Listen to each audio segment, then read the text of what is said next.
I'm Draco Self Important, and I think you should listen to me. I also think you should like and subscribe, or leave it in the dislikes below. So, we're going to talk about anxiety today. Um, Welcome to Rainbow Pill Mental Health slash Incel Exit slash I don't know what the fuck my channel is anymore.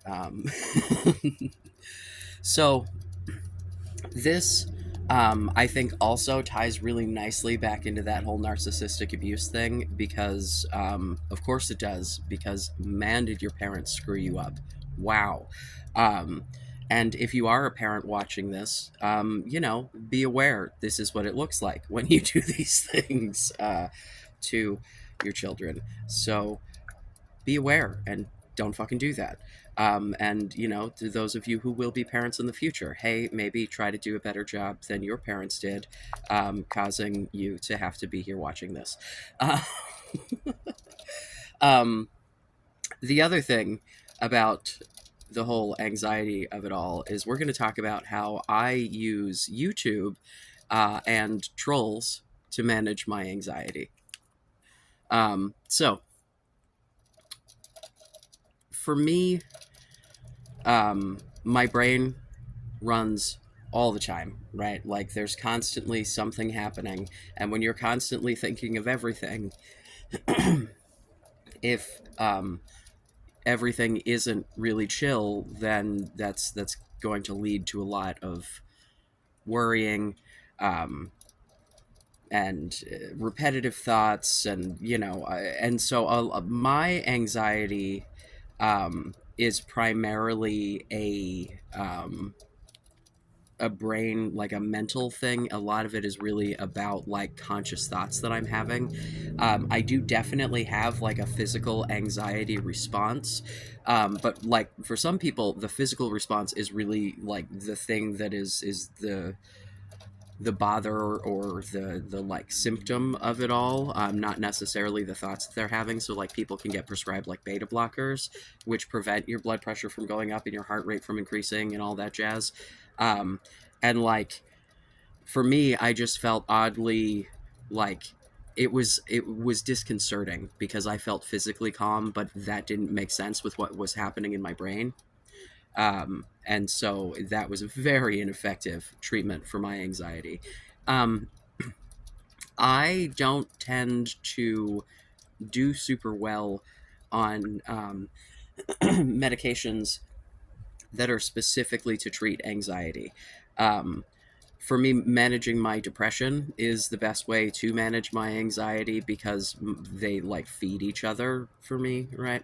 But like the times that I have been medicated with different varieties of medications for my anxiety, it's like either I'm a fucking zombie because it's like Xanax or some shit, or the side effects of the medication would be like nausea or something that like, you know, I I don't know if it was actually working or if I was just distracted by the fact that I felt like shit in a different way. So that didn't, and went through several things, and just none of it really did anything for me. I know that there are definitely people for whom, they do have good results.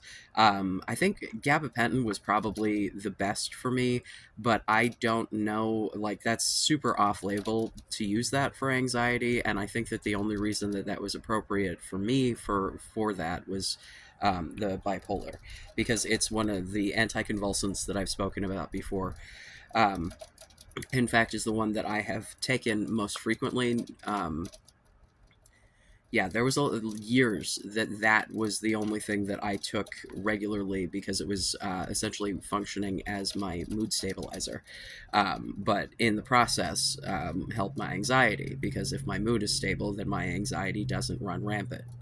Um, Now, I think that for a lot of people, okay, for some people, anxiety disorders, right? So more than just your average, I'm worried about a worrisome situation, right? Like being nervous about a job interview is one thing, but having a fucking panic attack about it is another, right? Um, and anxiety does not always, it's not always like full panic attack looks like you're having a heart attack, right? But like that, you can get to a point where like it the emotions trigger such a physical reaction that you literally think you're fucking dying. You're like, oh my god, like I'm, a lot of people mistake it for a heart attack because like it's, it's yeah, incredibly panic inducing, and your heart does weird shit and it's hard to breathe, and a lot of people experience it differently, but it's unpleasant. Um and although I have had um, lots of panic attacks throughout the years, that's not primarily how my anxiety manifests. Um, it's for me just really compulsive, worrying thoughts, or compulsive thoughts about how this thing that I was anxious about and didn't want to do is just as unpleasant as I thought, and so I want to make it stop. So, like, um, my current job does not do this, but pretty much every other job that I have had at some point when my anxiety is bad, I get the go home running in my head. Just literally, I can hear my own voice in the back of my head, no matter what I'm doing, what I'm saying, what's going on, going, go home, go home, go home, go home, go home. And it's like, it has happened at social events. But primarily it's a work thing, because I absolutely like if I am doing a job where I feel like I am necessary, right? Like if I don't show up, then shit's not going to go well, right? Like I am a useful and necessary person, then I can go to work and be chill. If I know that if I don't show up to work, the whole fucking situation is going to go along as normal and you don't fucking need me here anyway, like it's very difficult for me to maintain a job like that long term, that isn't a job that I actually genuinely enjoy.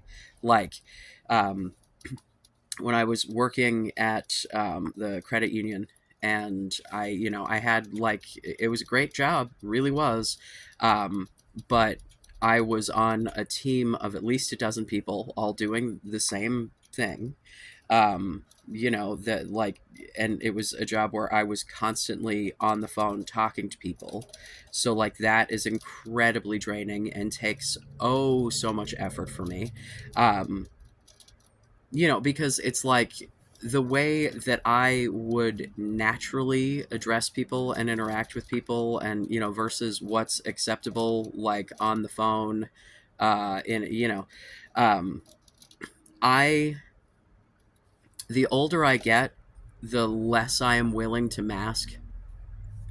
Um, you get this, and especially doing what I do now for a living, I don't have to, because it's like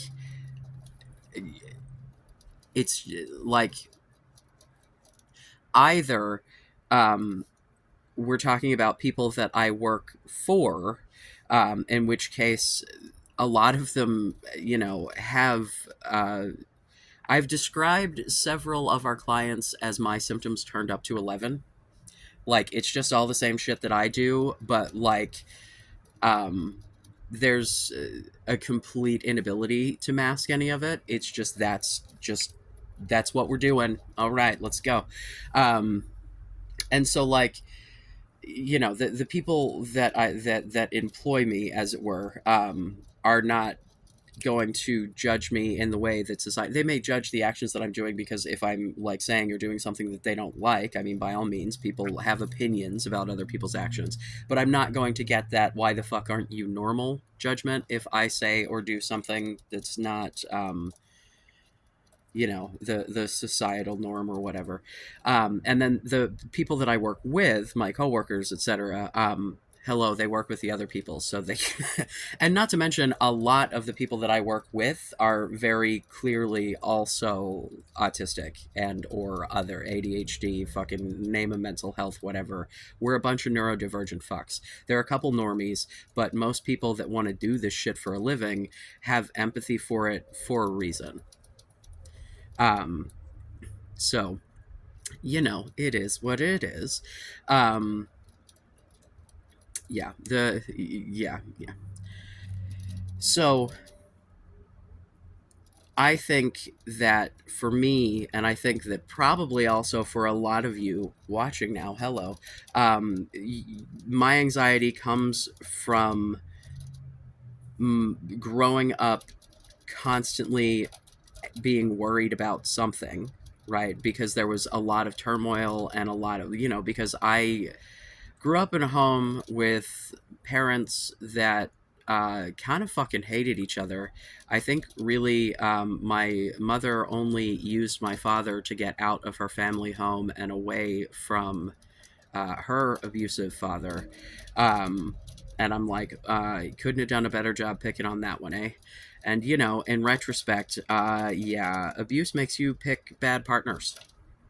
You have to get your fucking head together, or you are just going to repeat the same patterns. And if you are going to have kids, you just oh my god, oh my god, oh my god, please learn from my mistakes. Oh my god. Um, so the other thing is the being the child of of narcissistic parents, right? But specifically my mother. Um, being trained that everything that was unpleasant in her life was my fault. And if I did something that she didn't like, I should have known that she wasn't going to like that. So I'm a fucking idiot. And so it trains you to think about every single possibility of every single action you take all the time, like all the time, right? So before you, and then this is where we get into the social anxiety of it all, right? Before you interact with people, you run through a fucking flow chart of possibilities of what's going to happen when I say this. Well, what if they say that? Well, what if I say this? And then what if this happens? And then what if they think this? And instead of just going, I don't have any idea what this person is going to say or do, and I can't control it anyway. Even if I try, even if I say all the right things, I still may not get the correct response from this person, right? You try to game the system and figure out what they're going to say based on what you're saying. Um, and I mean, if we're talking about something like a job interview, for example, um, we all know that we're playing a little game when we're doing job interviews, right? Like, as someone who has both done the hiring and been on several job interviews, I've had multiple jobs. I've had to interview for those jobs. I've interviewed for jobs I did not get. Um, I because I am the schmoozy, people pleasing fuck that I am, I tend to do pretty decently at a job interview situation as long as I actually believe that I can do the job. Because there have definitely been times that I have applied for jobs that I was like, I'm pretty sure I could do this. And, I don't tend to come through quite as confidently in those situations. Sometimes, I get into the interview thinking I'm pretty sure, and then, like, I talk to the interviewer about it, and by the time I'm like, oh, okay, no, I can totally do this. We're good. Let's go. That's actually what happened with my current job, because this is not something like, it's adjacent to some stuff that I have done previously, but I've never done like hands-on care for anyone. Like, when I worked in the drug rehab, is a chemical dependency center, if we want to be technical about it.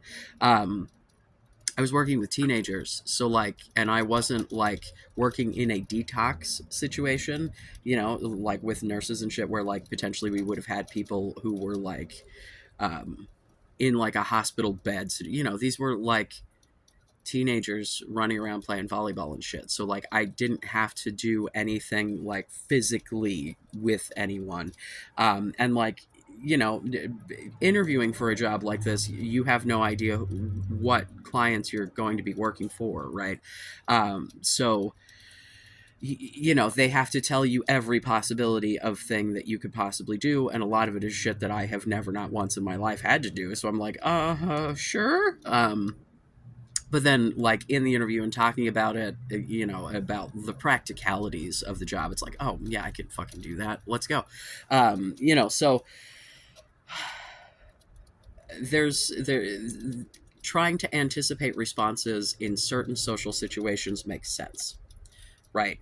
And to a certain degree, like, you should take into consideration what the person you're approaching is going to think about what you're saying, right? You don't want to be an inconsiderate asshole, but there's a you know, a huge chasm between, you know, inconsiderate asshole and where my anxiety takes me in the possibilities of the shit. um, this is not, the social anxiety thing for me is not as big of an issue as it used to be. For me, my coming out, has been because I understand that the reception is more likely than not going to be bad. And I have to exist in the world any fucking way. So, like, I can either just accept it and realize that, like, you know, even if I were not a tranny homo, um, I still would experience bad things in the world, and that people will still do and say bad things. People do and say bad things to strangers, especially if I were still presenting as a woman. Man, people did and said bad things to me then, like, all the fucking time. So it really, yeah, if anything, when I have someone who, like, recognizes me as a dude, as it were, and it just, you know, there are lots of times in my life that are far more comfortable now, right? But even the times that are unpleasant, are no more unpleasant than the you know, I don't know, man. Like, I have been through some really, really horrific shit, and I understand that a lot of shit is completely out of my control. And going through every possibility and every scenario is not good for me or my brain. It's not actually going to help. Like, this is a thing that I've had to, like, you know, really seriously work on. Like, in those moments where I am in a loop of some complete bullshit thought process, right? Like, where I'm, you know, like, if we take this to relationship shit, where I misinterpret something in a text message and I'm like, oh my god, he's gonna leave me, he hates me, he never wants to see me again, he thinks I'm a burden, he's and it's like, okay, so in actual reality none of this is true and I'm just going off on a psycho bend. But even if it were, then what happens? Then you break up. Is that going to be fun for you? No. But, like, oh well, you know, like, I mean, like, we're okay. Like, I've been broken up with before. You know, it's that whole, like, Inglorious Bastards. I've been yelled at before. I've been yelled at before. You know, I've been dumped before. I mean, I don't. You know, um, yeah.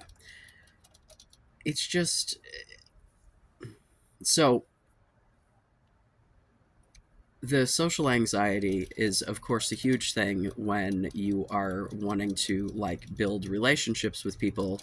The thing that you need to understand is you can never really, truly, 100% know how someone else feels about you, no matter what, right? Because people can tell you shit all day and they can be lying through their teeth. I think that people's behavior is a far better indicator of their feelings about you than anything that they can say to you, because people can be nice and pleasant and, you know, love bomby or whatever all day, but when it comes down to when you actually need something, when you need emotional support, when you need, you know, fucking a ride somewhere, or you know, help with something, like, I don't know, moving a piece of furniture, you know, like, i'm I'm not coming up with great examples right now. I am pretty fucking sleep deprived still. I did not at all sleep between my last two shifts of work because I hadn't seen my partner in entirely too long, and I was like, "Fuck it, just come up. We'll hang out, and I'll drink all the energy drinks for work."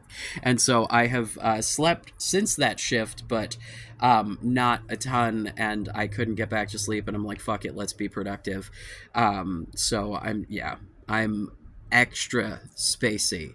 My apologies, but I figured extra spacey is better than not making a video. So hi. Um, yeah. So you have to, when you are having these moments of social anxiety, right, where you're recognizing, like, oh my god, what about all these bad things, and it's causing you to have, most likely, a physically uncomfortable response. Um, one, just anytime you feel your body doing some shit that you're like, why do I feel like this? Deep belly breathing. I am so fucking serious. I'm not gonna sit here and do a breathing exercise right now because, like, I'm not that guy. There are a million different, but I mean, seriously, if you just like breathe deep down into your diaphragm, as far down into your belly as you can, expand your belly, hold it for a couple of seconds, and then breathe out slowly. Breathe in slowly, breathe out slowly. They'll tell you to do like nose, then mouth, mouth, nose, whatever. Like, I hate that shit. I do it the way I do it. Um, but the, like, expanding the diaphragm like that, it's clinically proven. Like, there have been studies. It releases calming hormones. It helps to calm you down. It is like a scientific thing. It is not just some hippie mumbo jumbo. It actually works, and it works pretty goddamn effectively if you, like, take a few seconds and just do it.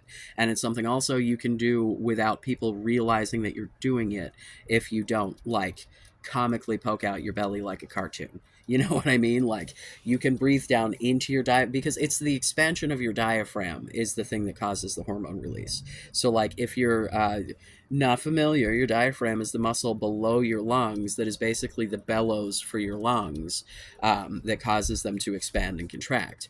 And so when you breathe in, your diaphragm goes down. And so if you breathe the whole way in and just fully expand that out instead of breathing up into your chest, it's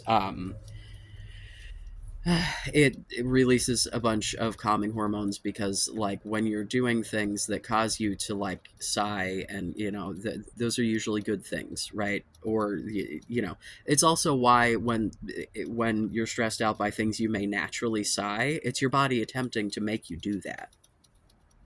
um but, like, you know, if you see a puppy and you go, oh, like, yeah, like that, you take, you know. Um also, you should get in the habit of breathing down into your belly and not in your chest anyway, because it helps with the anxiety levels overall.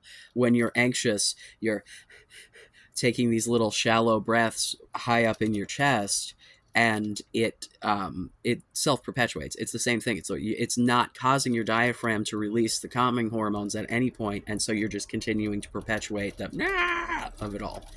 Um and this is something that is especially common if you have, like, asthma or other breathing problems. It can make it more difficult to, like, take those deep breaths. And so, you know, that's something to be aware of. There are lots of, like, meditative breathing exercises and shit that can help with both lung capacity and calming. If you are a person who is even, like, slightly curious about meditation, there are lots of guided meditations and shit I recommend. It's, you know, the thing that I would say the most about that is, if you are not perfect at it the first time, of fucking course you're not. People who have been meditating their entire lives still will have their mind fucking wander off and do some shit. And you bring it back. The whole thing is practicing, bringing yourself back to being present, bringing yourself back to right now. Because anxiety happens in your past and in your future, right? If you just live right now, in the moment that you're in, and don't fucking worry about what's going to happen because you can't fucking control it anyway. I'm not saying don't prepare for things for which you can prepare, right? I'm not like, if you live in a place that it is, super fucking rainy and you've got to take a bus somewhere that you have to look good by the time you get there, that you should not check the weather to see whether or not you should take an umbrella. You know what I mean? I'm not saying, don't worry about it, you'll figure it out. But like, if it's, like, you live where I live and it does rain all the time, but umbrellas are virtually useless because what it also does all the time is wind along with that rain. And so then you just end up wet with an inside out umbrella. Um, you can't really worry about that. You just have to be like, well, I'm going to take a jacket and people understand that it's fucking wet out there. So, um, so it's like preparing in ways that you can prepare, but recognizing that there are things that are outside of your control. You can't really do a whole lot about it. You do what you can, and you try not to dwell on it. Distractions are great, man. I would prefer if those distractions were not chemical. As much as the smoking of the weed and the drinking of the beers is chill and all, that really should not be a way that you're managing anxiety. Now, do I think that it is a bad thing in a social situation where other people are also drinking to have a drink or two? It's called a social lubricant for a reason. No, I don't think that's a problem. I think that if you are like getting like blackout drunk, that's probably a problem. I don't think that you want to get like, lowering your inhibitions a little so that you're more willing to interact with people is one thing.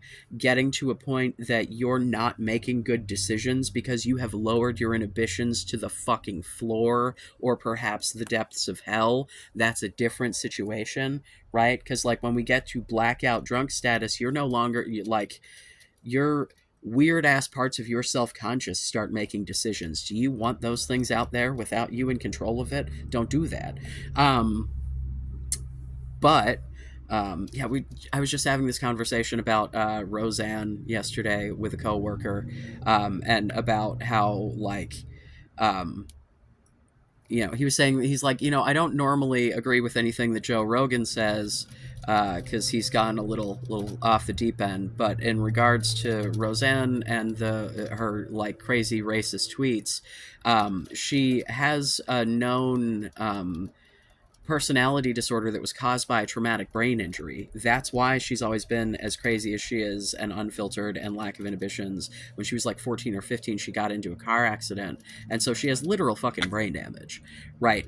But like also have she's like intelligent enough to have run her own business, written her own comedy, start, like she can act, like blah, blah, blah, blah, blah. Right. So it's like, yes, there's an issue there. Essentially, she just became neurodivergent by physical injury instead of being born that way. Okay, cool. And then the other thing is she was on Ambien, right? So like when you're on Ambien, I am a person who has been on Ambien and done shit and not remembered it, not one little tiny bit, right? But also, as someone who has been on Ambien, and this is a thing that applies to a lot of people who get drunk and do stupid shit, um, anything that's happening is coming out of your fucking head, bro. Like, you listen, man. I like, of all of the stupid shit that I have said while drunk, it may have been embarrassing. It's usually me, saying that I like or dislike someone that I probably shouldn't have opened my fucking mouth about in one way or the other, because I have opinions. But I like, you could not get me drunk enough to get the N word out of me, man.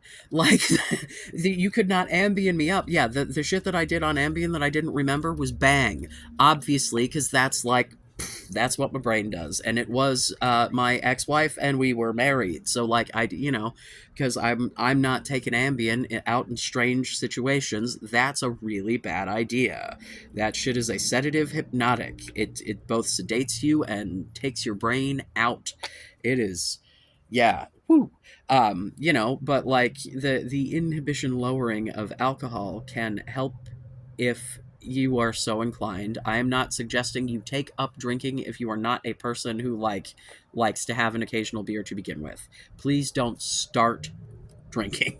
like it is not something, especially if you have issues with your mental health. That shit is a slippery fucking slope.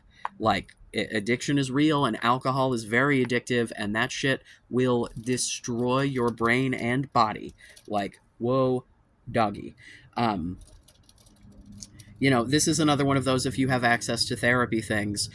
This, as far as therapy goes, I think is a lot easier, because the things that you need for anxiety treatment in therapy is to be taught techniques that work for you to deal with the anxiety in the moment. Versus depression, you can't think yourself out of depression in the same way that you may be able to think yourself out of anxiety. And I say may because that shit does not always work. And for some people, if you have like that really physical response, having medication to treat that is maybe way more effective. There I am not a medical professional. Please research especially if you're taking any drugs or any medications, whatever. But in my younger days, when I did not have good health insurance and or access or whatever, I used to take passion flower for anxiety. Like I just got it at like the supplement store, but I found that to be pretty effective. Yeah, but prior to that, I used to do what is it, kava kava? I don't know if that's it or it's kava root or what the hell. I've gotta. I'm like, I realized I'm making farty noises here. I'm fidgeting with a mushroom, Nido mushroom. Big fan. Um, but that shit apparently is not great for like your liver. So I don't recommend that. But I don't, as far as I'm aware, there's not anything up with the passion flower. But please, if you're going to take any supplements or anything, research, make sure you're not going to have any drug interactions. Again, not a medical professional. Just shit that has worked for me. There, for anxiety treatment, one of the things that gets prescribed is a pretty common antihistamine, but like over the counter Benadryl actually works pretty well. Now granted, it's going to make you sleepy as a motherfucker probably. Like if you're doing Benadryl for an anxiety situation, I would recommend taking a half dose rather than a full dose to start with and see if that helps. Again, not a medical professional. Just telling you some shit that I've done throughout the years that has kind of helped or helped people that I know or been recommended to me.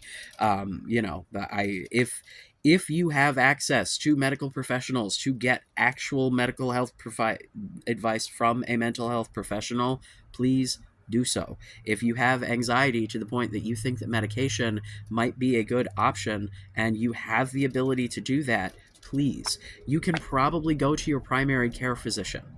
Like the anxiety is so pervasive, and the like beginning treatments are pretty benign. You're probably not going to get handed Xannies on the way out the door, and that is right up there with the fucking alcohol on the level of addiction, it perhaps worse. So I would hope that if you have a doctor that starts you with that, please don't fill the prescription and find a different doctor. Oh my god.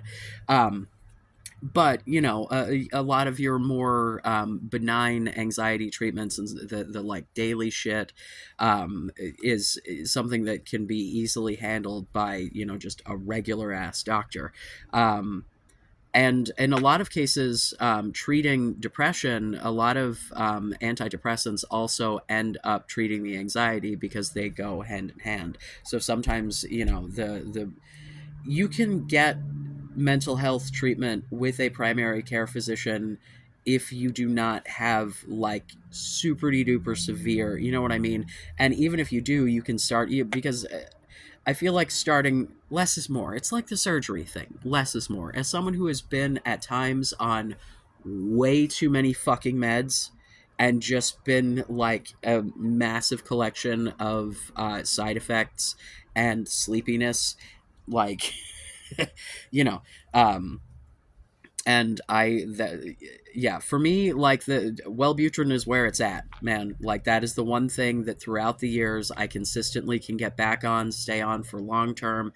There have, I thought before that like there were times that I could like wean myself off of it and that I only needed it during like certain stressful times in my life.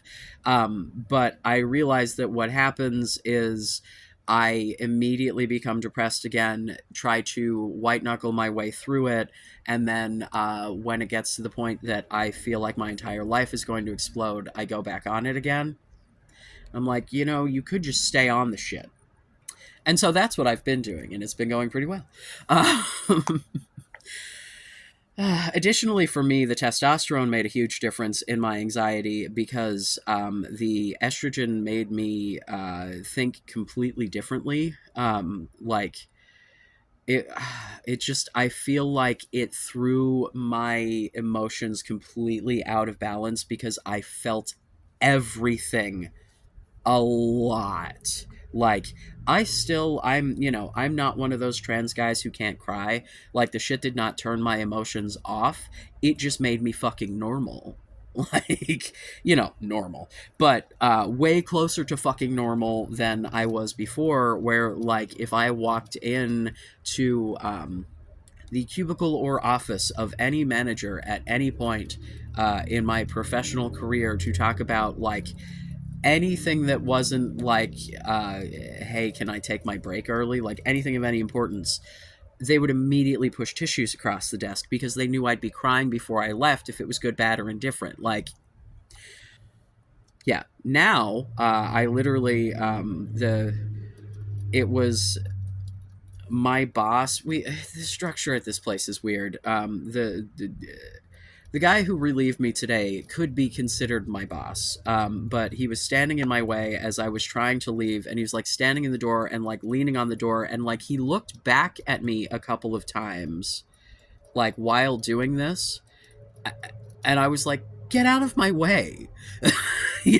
But like a previous version of me would have been like, oh my god, and like I probably would have, yeah, been like, oh my god, this big scary man is trapping me in this place, man. Like my brain would have gone off on some sort of weird ass like, when really it's just bro is, I think, undiagnosed. Maybe he knows, I'm not sure that he knows, neurodivergent as fuck, and has no fucking social skills but is super goddamn cocky. It's a real weird combination. But hey, he gets by, as it were. He's um yeah. uh So, medication is your friend if you have access to it and or need it. But I think that the anxiety itself, any possible co-occurring disorders notwithstanding, can be managed pretty effectively without having to medicate. Having reasonable expectations for the yourself and for others is huge, man. Like especially with social anxiety, when you start worrying about what other people are going to do or say, it's because you have been trained. It oftentimes, here I go, but you've been trained to like have to identify who in the room you have to like anticipate their needs. You know what I mean? Because it's like when you've got this narcissistic parent situation, right? Like let's go with my narcissistic mother. um the narcissist wants to be, the most special person in the room. They need to have all of the attention, everything needs to be about them. And they won't share the spotlight, right? It's this, if everything isn't about them, then it's not worth anything. And no, so like you end up as the child of a narcissist being pushed to excel so that they can use you as, their bragging rights. And so if you aren't the best of the best, then you're not good enough. You can't just be a guy in a party hanging out having conversations. You have to be the fucking life of the party. You have to be the smartest, funniest guy there. Everyone has to like you no matter who they are. Like, it's okay to be in a room full of 20 people and have not all 20 of those people think that you're the most charming person in the world. That's fine. I mean, really, you only need like one of them to actually like you to make a friend, you know? Like, um, it's a lot easier to act natural and to have like natural, reasonable responses to things when you let go of controlling other people's behaviors and you realize that you can't, because it takes the stakes out, right? Like, those of you who have chatted with me, right, it's all very casual, right? Those, not the trolls, mind you.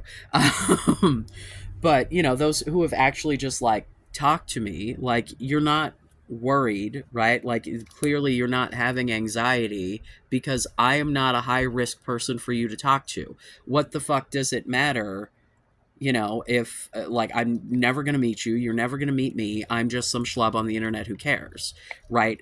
You have to take that attitude kind of with everybody, and then if it goes well, you get to be pleasantly surprised, but if not, you didn't have any fucking control over that anyway. Like, unless you have done something wrong, just exist, bro. Like, yeah, being considerate is different than trying to anticipate a reaction, right? Thinking about how your actions might affect someone else before taking an action is good, right? If you're doing something to at around someone else, it's good to know what that, how that might bother them and whether or not it is reasonable for you to change your behavior to accommodate that, right? Because there are times that shit might be bothersome to others, but you have to fucking do it anyway because you have to live your life, You can't constantly go around being concerned about being annoying. It's okay to be annoying, bro. Everyone is annoying sometimes, dude. Everyone, like, everyone in your life, everyone that loves you, you will annoy every single human that you love at some point. It is fucking guaranteed. And that is okay. Sometimes people just don't want to deal with shit. Sometimes people have other shit on their mind and don't want to talk about what you do. Like, it's fine. The moment you realize being annoying is not the literal fucking worst thing in the world, you'll be fine. But if you were raised by a person who thought that their comfort was the most important fucking thing on the planet, then being annoying seems like the absolute worst thing you could possibly be. It's really not. It's really not that big a deal, bro. It's really not. Like, um, now for me, I feel like because I've spent my entire life in this like CPTSD fight or flight or flee or whatever all the F words, fuck is the thing that I just tend to do. It's like, oh no, something stressful's happening. Where's my man? I need a distraction.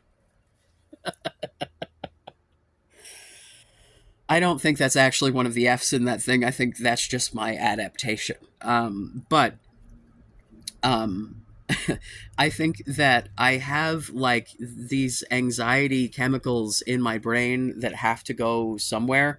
And so, like, the way that I have done this is to like create my own little worries, as it were.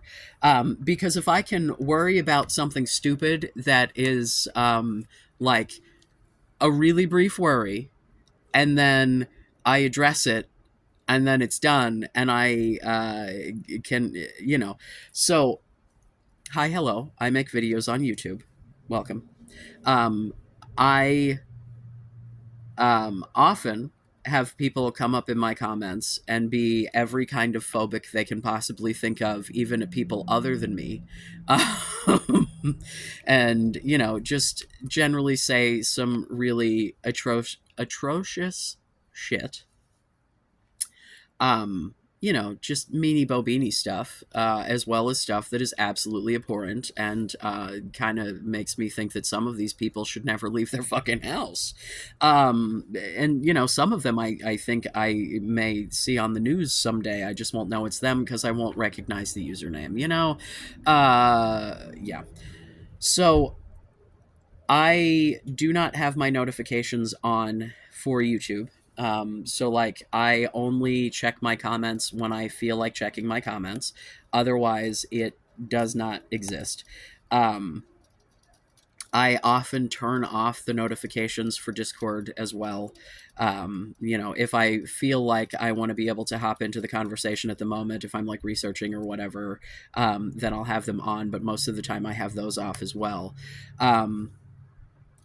But I will, when I think about it or have a minute or whatever, I'll like pop in and go, check my little notifications, go open my little YouTube studio and see if there's a little red dot on the bell. And every time I do this, I realized like I started doing this and then recognized what I was doing after, and I'm like, oh, that's adorable. Because like the way that I adapt to things, I generally don't do it consciously. I generally I've become a fucking chameleon, and I just, I blend as needed. Um so I realized like I would get this like, oh my god, like immediate, like that, like in your gut anxious feeling every time I would see that fucking red dot, because it's a fucking, oh my fucking god, what the fuck is this shit gonna be? How am I gonna respond to this? What am I gonna, and so like it's this welling up of this like, oh my god, because it's like on the other end of this, I'm, might see someone saying horrible things about my children and calling me slurs, or I might see someone telling me that I'm awesome and thanking me, or I might have someone telling a funny joke, which I love. Seriously, please, more jokes. Or I might, have someone who is disagreeing with me, but doing it in a fashion that's like a reasonable human thing, and I can have a conversation, right? So it's like I generally have like four different options of categories of comment. It's either going to be bad to varying degrees, and even a lot of the ones that are bad are really not that fucking bad. Funny, supportive, disagreeing but reasonable, right? um so like I get the comments at that point, I read them, and depending on what the comments are, I usually either respond by getting angry, annoyed, or thinking it's fucking hilarious. And, I will either respond there, decide if I'm going to ignore it, decide if they have crossed a fucking line and I'm done with them. I get to sort, filter, decide if I'm going to make a whole ass video about it, because you know how I love to yell at the internet. Um, and then, like, in that moment, I make that decision, and then the anxiety goes away, and I'm like, oh, cool, because like if it's one, three of the four fucking options, and it's just something reasonable, right, good or reasonable, then it's like, hooray, and it's the anxiety is immediately gone. But even if it's the bad thing, I like troubleshoot my way through that, right, and then get to a point where you know, I feel better about the situation. I mean, for me, a lot of it is in, this is probably not going to apply to very many of you, but in this particular country, my people, as it were, the trannies, we're persecuted. Like, straight up. Like, look at the rates of trans people murdered to the rates of people murdered, especially trans women of color, right? Like, I am definitely the least murderable of the trans people. Like, I'm white and I'm a dude. No one really gives a shit. Like, whatever. Um, yeah, like the dudes who really, really, really give a shit about trans men are some of the weirdest fucking people, man. Like, they're either attracted and upset about it, or they're, got their own shit going on. Because in my experience, most guys just don't give a shit. Like, what the fuck does it matter? You know, like, in this whole car debacle, I got gendered correctly by mechanics. um, I've figured out that if you just speak South Park Canadian and call everyone buddy and bro, and that's how American men speak, and that is the code. So if I make sure to, stay in my lower register and call everybody man and buddy and bro, then I get gendered correctly most of the time. It's pretty sweet. Uh, and also, when I wear like rainbow shit and my Zachary Michael I'm gay not stupid hoodie, the fact that I'm feminine just gets passed off as, oh, he's gay. And I live in an area where that's also chill, so like I'm cool. uh, so, like, but managing the fact that there are, it's just like with the comments, like most of the time it's just fine, but then sometimes it's fucking not. And sometimes when it's not, it's very unpleasant. And in the real world, when it's very unpleasant, it can be deadly. So managing those emotional reactions and also getting to scream directly at people who have the beliefs that lead to that violence gives me a sense of relief. It gives me an outlet. It lets me let go of some of that anxiety because I realize that I can't do anything about it but shouting into the void, and hey, I might just convince someone that I'm right. So shout away. um yeah, I don't know, man. What do you think? So thank you, trolls, for giving me an outlet for my anxiety. It's great. Yeah, because I realize I'm like, I haven't like sat around and just worried about shit. Like, I have things legitimately to worry about.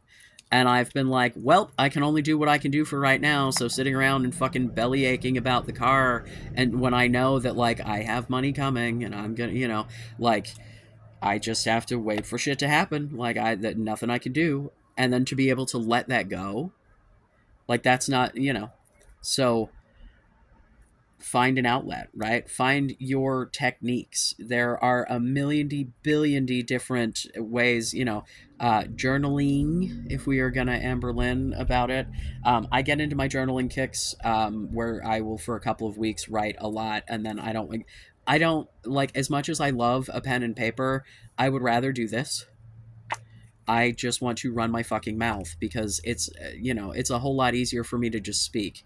I As often as I misspeak, I also miswrite because I scribble just as fast as I talk, and so then I end up having to scribble shit out, and it's just no, and it's way more labor for me to write, whether it be typing or I love to run my mouth, uh,